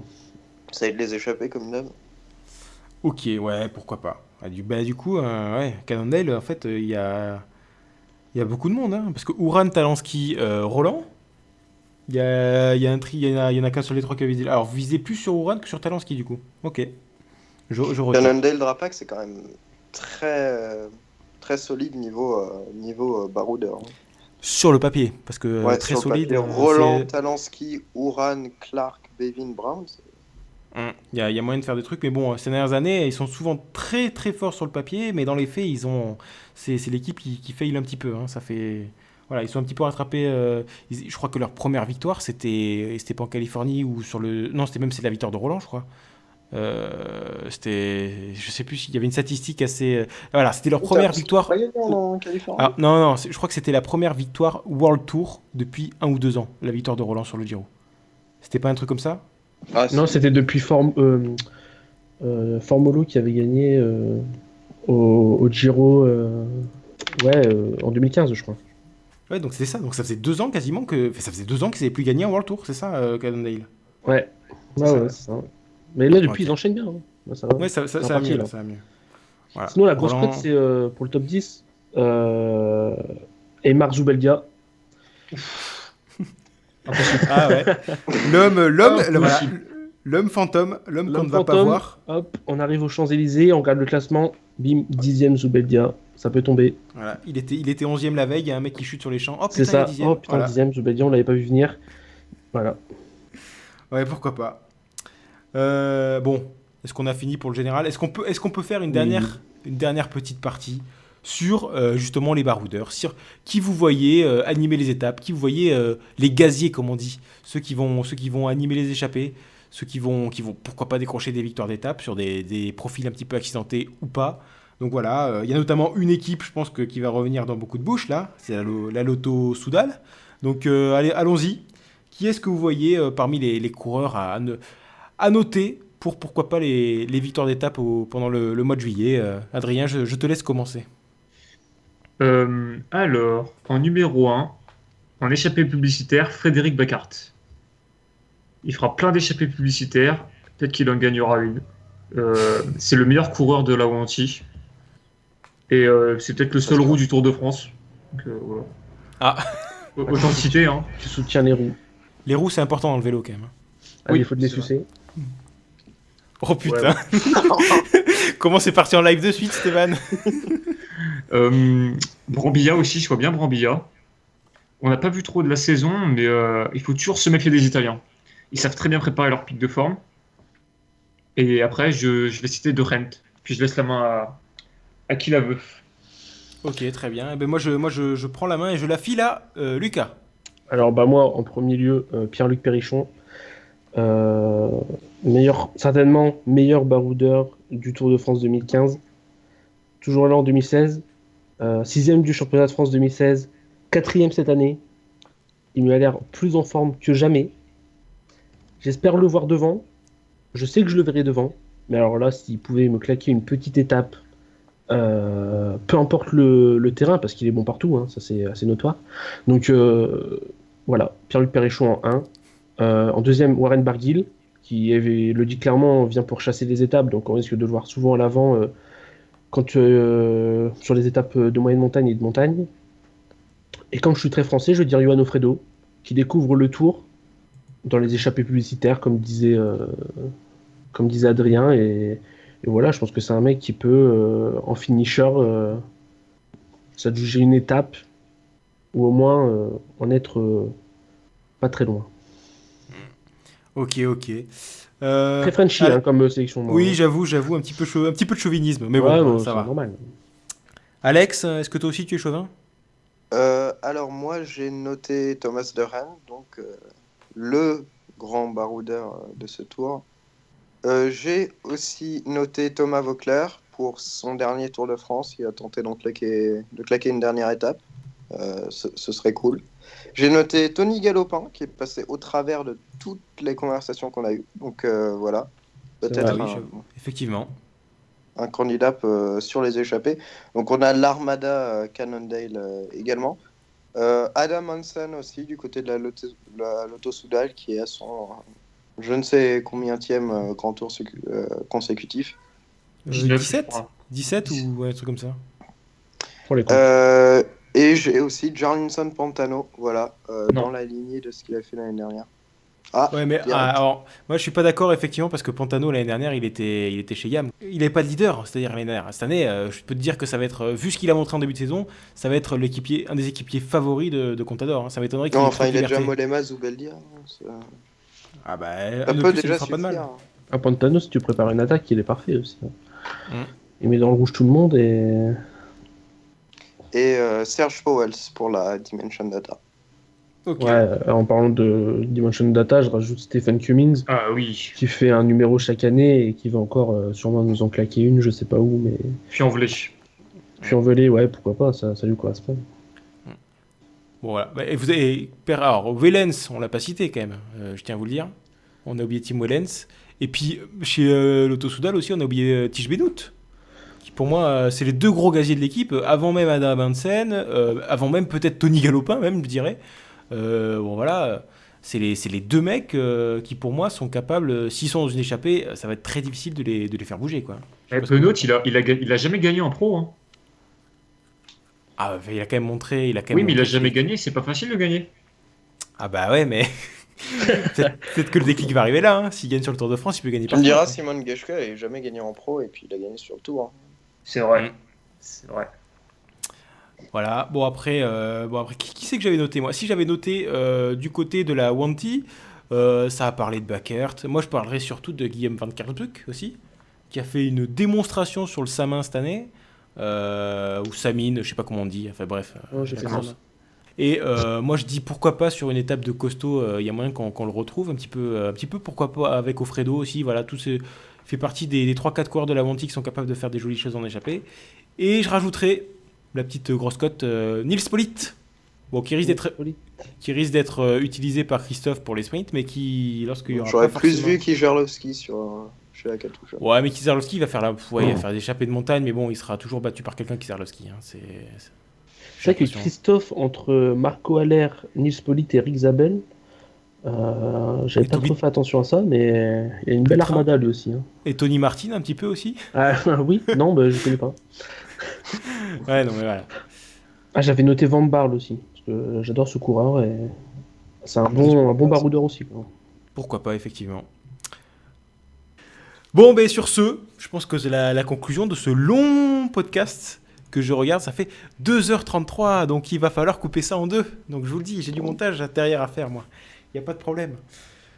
Bon, ben voilà, c'est la fin. On se donne rendez-vous quand ? Est-ce qu'on se dit qu'on fait un podcast à chaque journée de repos pour faire un petit bilan de la semaine qui s'est écoulée ? On peut. Moi, je suis chaud. Bon, voilà. Moi, je suis partant. On peut se dire ça, on peut tenter ça, effectivement. Donc la première journée de repos, je crois, c'est après la 8e ou la 9e étape, je crois. La 9e étape. Voilà, eh ben, on se donne rendez-vous, du coup, à ce moment-là. On verra si on dit des grosses conneries ou pas. Si. Ouais, n'hésitez pas à nous charrier. C'est ça. Juste avant de s'en aller, peut-être, le truc traditionnel, le top 5 pronostic. Je sais pas si personne l'a préparé, je suppose, évidemment. Moi-même, je l'ai pas préparé, mais bon. Est-ce qu'on pourrait pas se tenter un top 5, un pronostic du top 5 final du Tour de France, juste avant de se quitter ? Qui est prêt à dégainer, là ? Allez, je suis prêt. Ouais, vas-y, je laisse Adrien. Alors, vas-y, Adrien. Ok, 1 Froome. 2 Bardet. Oh là là, le truc. 3 Quintana. C'est l'an passé, 4 ça. Porte. 5 Meintjes. Ouh, Meintjes qui est donc 5e, ok, pas de souci. Ok. Lucas ? Alors moi, 1 Froome, 2 Quintana, 3 Porte, 4 Arou et 5 Contador. Ok. Il reste donc Alex. Alors moi, je verrais 1 Porte, 2 Froome, 3 Contador, 4 Quinternac et en 5 Arou ou Fuglsang. On est deux. Très bien. Alors moi, le top 5, bon ben... Un Bardet. Non, Je ne suis pas à ce point supporter, n'exagérons rien. Un Donc, Gastower. je reviens sur, sur Alex, parce que moi aussi, Porte 1, Froome 2, Quintana 3, Bardet 4, Contador 5. Voilà. Et je tiens à vous dire que sur le Giro, je m'en sortais avec 4 des 5 mecs qui étaient dans le top 5 final quand même. J'avais été très très bon. Moi, je tiens à rappeler que j'ai toujours été une quiche en pronostic. J'ai aussi dit que que Pinot allait faire une défaillance sur le Giro aussi. Hein, donc. Ouais, donc en fait, tous les mecs que vous avez cités, il faut qu'ils ils ont les genoux qui tremblent maintenant. Hein. Faut Alors, faire... ouais, bah, s'il y en a aucun qui est dedans, c'est-à-dire qu'on a un podium Bardet, Martin, Chavez, quoi. Donc, Ouais, j'avoue. on devrait être pas trop mal. Chute spectaculaire dans la descente du Mont du Chat, 70 coureurs impliqués, 24 factures, on sait jamais. Bon, mais sur ce, je pense qu'il Je ferai de mon mieux. Vas-y, va balancer des clous et de l'huile sur la route, dans la descente. Mettre un petit peu de spectacle. Est-ce qu'il y aura un incident aussi marquant que Froome à pied ou la flamme rouge qui tombe? Je pense que ça va être difficile. J'avoue que l'année dernière, on a été gâtés. C'est compliqué quand même. Et la moto, enfin, il y aura forcément un truc bizarre qui va se passer avec l'organisation, tout ça. On sait pas quoi. Un avion de tourisme qui s'écrase sur... La diffusion d'une sextape de Christian Prudhomme. Oh putain. Ah, on peut tout parier, hein, parce que là, c'était... Froome à pied dans le Ventoux, c'était quand même improbable. Hein. Là, on peut sortir des paris pour des trucs comme ça. Hein. Ouais. Un tigre qui attaque les coureurs. On passe Un à sprinter côté qui de- gagne, mais en chutant. Ça, Ah ouais. Ça, c'est Et il y en a un qui l'a fait Et sur oh. aux Paralympiques. Il y a l'arrivée, je crois qu'aux Paralympiques, il y a le sprint pour la deuxième place, je crois. Ils chutent tous les deux et ils franchissent la ligne sur le cul, les mecs. Ah, j'ai il pas me vu semble. ça. J'ai pas vu cette image. Ah. Alors je dis En ça. même temps, c'est les Paralympiques, c'est déjà sur le cul, non? Ah putain. Voilà, je pense que voilà, toi, t'es trop en forme, toi, tu vas nous faire avoir des problèmes. Et est-ce qu'on verra Théo courir avec un animal empaillé? Alors, je tiens à vous dire que malheureusement, ça ne sera pas pour cette année, parce que cette année, je travaille cet été, donc du coup, Le je chien ne n'est pourrai pas mort. pas. Voilà, oui, il y a ça aussi, mais je ne pourrai pas me rendre sur les routes du Tour de France. Mais c'est un projet que j'ai dans le futur pour les prochaines éditions. Ok, bah, J'ai une belette empaillée et un écureuil. J'ai le choix. Je ne sais pas lequel je prendrai, mais il y a des possibilités. Guettez vos téléviseurs dans les années à venir. Le mot de la fin, du coup. Allons-y. Alors, Adrien, je te laisse commencer. Eh bien, sachant que le Tour de France, le 6 juillet, passera à colomber les deux églises au kilomètre 135, j'ai envie de citer le général de Gaulle qui disait « La France ne peut être la France sans la grandeur ». Ce sera tout pour moi. Vive Romain Bardet. Eh ben dis donc. Putain, et les gars, ça va être difficile de suivre ça, parce que je sais pas ce que vous avez comme mot de la fin, mais moi je veux pas passer après lui. Hein. Lucas, vas-y. Comme le disait Gérard Rolls, vive le sport. Et j'ai une grosse pensée, pour toute l'équipe de Village Départ que j'embrasse. Oui, d'accord. On va faire spéciale citation peut-être. T'en as une toi, Alex? Ouais, je n'ai pas de citation. Quoique si. Allez, je vais m'auto-coter. Romain Bardet, pétage de caisson dans le Mont du Chat. Voilà. Très bien. Putain, moi j'ai absolument aucune. Déjà que je suis nul en citation, là s'il faut que j'en sorte une comme ça. Comme l'a dit un grand philosophe, la roue tourne va retourner. Non, je sais pas. J'ai aucun contexte à mettre là-dessus, donc Mais je tu pourrais mets une rien phrase dire. de Thierry Adam, tu tombes à les couilles. Voilà. Moi, je l'enregistrerai à part, ma citation. Histoire de la chercher. Hop, j'ai trouvé un putain de truc là. Hop. Sur ce, je pense qu'il est temps de se dire au revoir et de se donner rendez-vous du coup. Ce sera le combien? Ce sera début. Le 1er juillet. Non, enfin oui, le 1er juillet devant votre télé. Mais pour le podcast, c'est rendez-vous donc au soir Le de la 10. 9e étape. Le 10. C'est ça, voilà. Enfin, plutôt le lendemain, le jour de repos.